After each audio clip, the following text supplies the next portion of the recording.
Ladies and gentlemen, welcome to another Realer Sports exclusive. My name is Peter Rosenberg, and today we got the legend, the champion, Zab Super Judah. What up, man? What's up, baby? Brooklyn's own. Yeah, Brooklyn's finest. Saturday night, it goes down. Zab versus Paulie. This is one of those fights. It may not be about championships.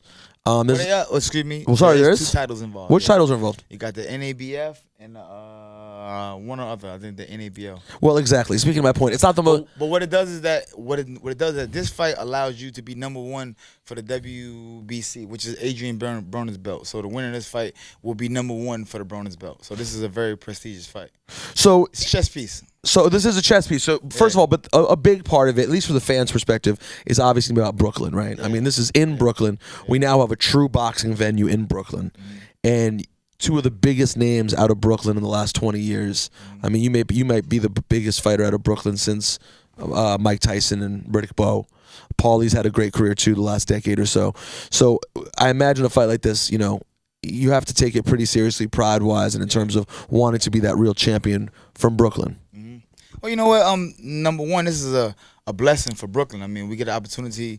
We got a beautiful arena downtown Brooklyn, and it's the same city that I ran around for years. You know what I mean? And now I got a terrorized. I call it my office. My office is downtown Brooklyn. You can meet me at the Barclays Center. Come to my office Saturday night and watch me go to work. How good do you think Paulie is? I think Paulie's a good boxer. You know, he's a good boxer. You know, people always talk about his power. He doesn't, have a lot of power. But speed is power. You know what I mean? You got to understand. Paulie is a 2-time champion of the world. He has been overseas and defending the title and fought for titles. And maybe the outcome wasn't so great, but he has been around and done his job. You know what I mean? So this is a very competitive, real fight here. If you win this fight, when you win this fight. Do you think it's likely that we will get a Broner match? Well, I don't know. You know what I'm saying? I mean, Adrian Broner, that's like my little brother and all that. He's a family and all that. And he be out in Vegas with us kicking in and stuff. And But would you want the fight? I mean, of course. I mean, if it make dollars, it makes sense. You know what I mean? As long as it's the right situation, the right timing, right everything. You know what I mean?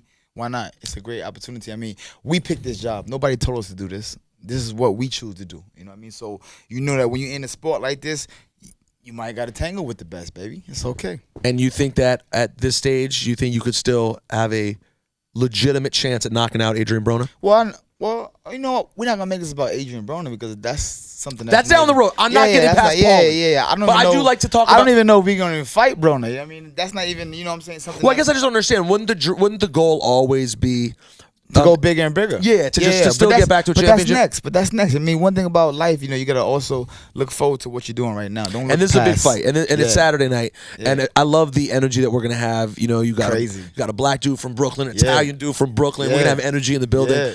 We talked about this earlier on the radio, but you have a history with Paulie.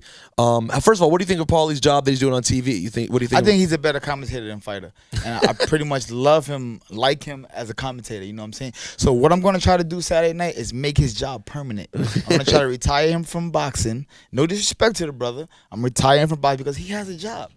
It's not. You can't do both. You gotta choose. That's like you trying to be a radio host and a rapper. Like, come on, you gotta choose. Take your pick. You know what I'm saying? So, Paulie, Saturday night, I got the final decision. You're gonna make the decision easier for Paulie, baby. Let's say someone like Paulie, he's 33. He's had a couple of tough fights recently. He is clearly a personality people like on television. What do you think goes into making that decision? When do you decide, boxing has been great to me? Because he seems like a guy, he was in here before, and he seems like a guy who has a head on his shoulders, who doesn't want to go past the point where he's able to be a really decent competitive fighter. Well, you know what, to me, I think when you start putting those kind of things in your head and you telling yourself, well, I don't really know, because he's made retirement comments before. I mean, I've never in my life made a retirement comment. Since 6 years old to 36 years old, boxing is all I've ever done. I never had a job. I never worked. I never did anything but box. Everybody that know me in the world know me. That's all he ever did was box. Go to the gym every single day and party at night. That was my life before. Now my life is totally different. I'm a family man. I'm married. I got my children, and I live a totally different life. But it's still fight. It's still and now fight, family instead of party. Family instead of party. You know what I'm saying? But Saturday we're gonna give Paulie his job permanently as a great commentator, and I hope that my next fight he can commentate too. How many kids do you have? I have 6 kids. And what's the age range? My oldest daughter's 18 years old. No, my oldest daughter's 20. She's in college. 20 Brandy. years old. Yeah. You know what? Real talk. It's a real talk. I was one of those kids that was sheltered from society. So when I had to, do my little 1-2, I had to speak quick. And we all know when you rush, you make mistakes. You rushed and you made a mistake. Well, I can never say that my children are mistakes. No, my children right. Of course, it turned out to be a blessing. I was 15 years old when my first Right. child came. So when I say a mistake, that's what I mean by I was a child having a child. Right. Not a mistake at this point. Right. Now my babies is great. My babies are great. I love them all. So you have a 20-year, so you have children that can take care of, can I got babysit the children. other children.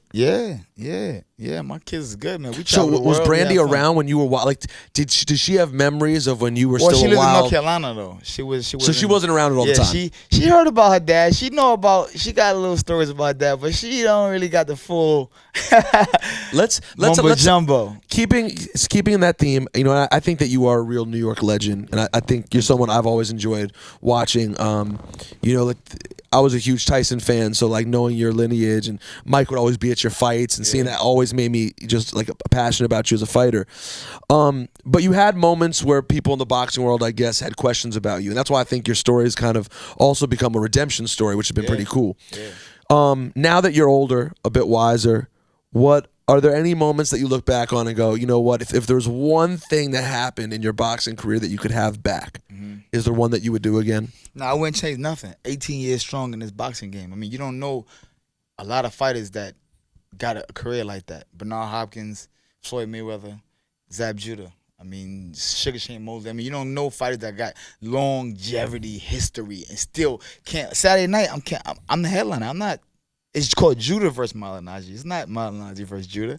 You know what I'm saying? This is my showdown. You know what I'm saying? 18 years later, I'm still here. No matter what the critics might say, I'm still here. Every time I step in the ring, one thing you know, you're going to get action. You don't know what's going to happen. You don't know what's going to happen. It could be a chair thrown. It could be a referee get choked. Well, that's what I was gonna say. It could go down when Zab's in the ring. Did you ever have a conversation with Jay Nady after the choke incident? Yeah. Did you ever have a conversation with him? I love afterwards? Jay Nady. Jay Nady is a great guy. I mean, since I moved to Las Vegas, we had an opportunity of meeting each other. And because before then, I didn't know Jay Nady. I was a Brooklyn kid coming to Las Vegas to do my job. I didn't know who this man was. He's a referee, and they're doing his job. But just that, I felt that at the time he was getting in my way. And back then, the way Zab was, you got in my way, I had to deal with you.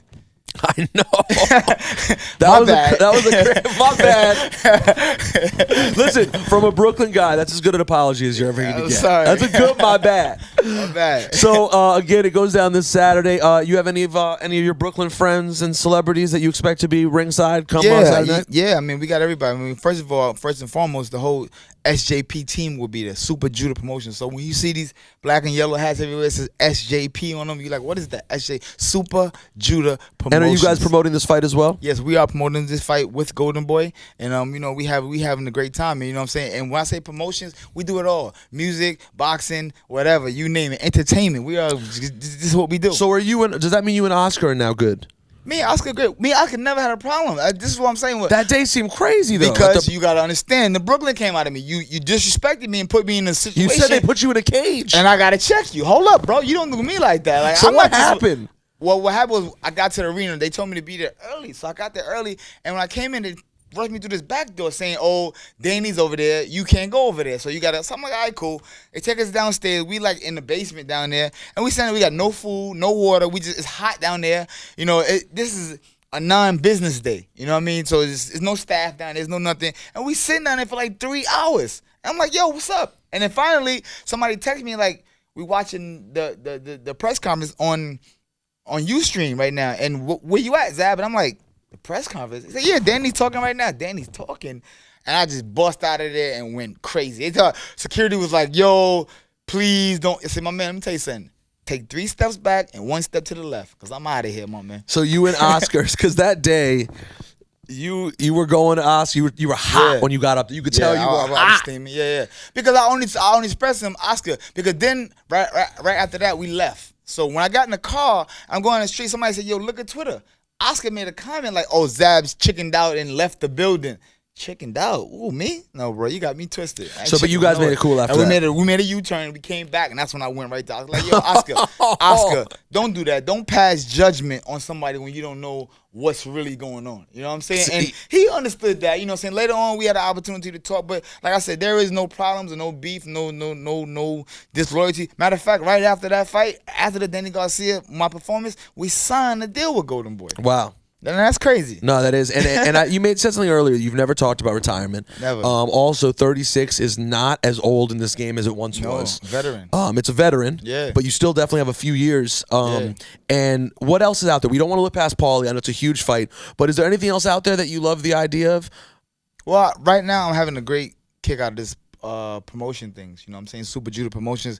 We signed our first fighter, Kurt Bills, out of Chicago. You know what I'm saying? We got some more fighters flying in. Londell. You know, we got Don, this kid Don out of Las Vegas. Marco. You know what I mean? These are, you know, I don't want to mention everything about these guys, but these are some of the young, and they're all undefeated young guys, 18-0, 16-0, 17-0, young fighters today. And these are the crop or stable of fighters that I'm going after to get. And these are the kind of guys that you would groom them, put them on your undercards, and let them start to develop. Blossom. You know what I'm saying? Because you got to think, 6 years old to 36, this is all I've ever done. What I'm gonna do? Retire and go say, "Oh, let me go play golf." No, I can't do that. What do you? I love this. I love the physical sport. I love it. Are you still tight with Iron Mike? Iron Mike is my.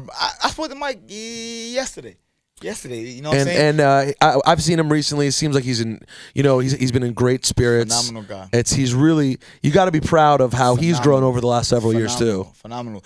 When you watch a person go through trials and tribulation and bring it all in one circle and get back tight, you gotta appreciate that. There's a lot of people that go through things and they just drop and they finish and they cannot find the light again. They're like, where is it? I don't know how to get back to it. Mike Tyson, a lot of these fighters, Zab Judah, we came back. Brooklyn boys. Michael Jordan. What would you say was the moment when you really started coming back, if you will, and you because you had an ascension right around like 2000, what was it, 2006, 2007? Yeah. You started, it wasn't looking as bright as it once did. Era right then. And then you made a run recently that's really put you back in the picture. Was there one moment in particular? Yeah, I moved. I changed my life. I changed my life. You know what I'm saying? I had to start over and keep it fresh. You know what I'm saying? I mean, one thing about life is, and it's good to everybody, rejuvenate yourself. Keep yourself fresh in the light, baby. You gotta do stuff to keep yourself fresh. Even relationships at home. People that's been married 30, 40 years, stop doing the same routine. She's tired of that. Do something different. You can learn. You can learn from Brooklyn.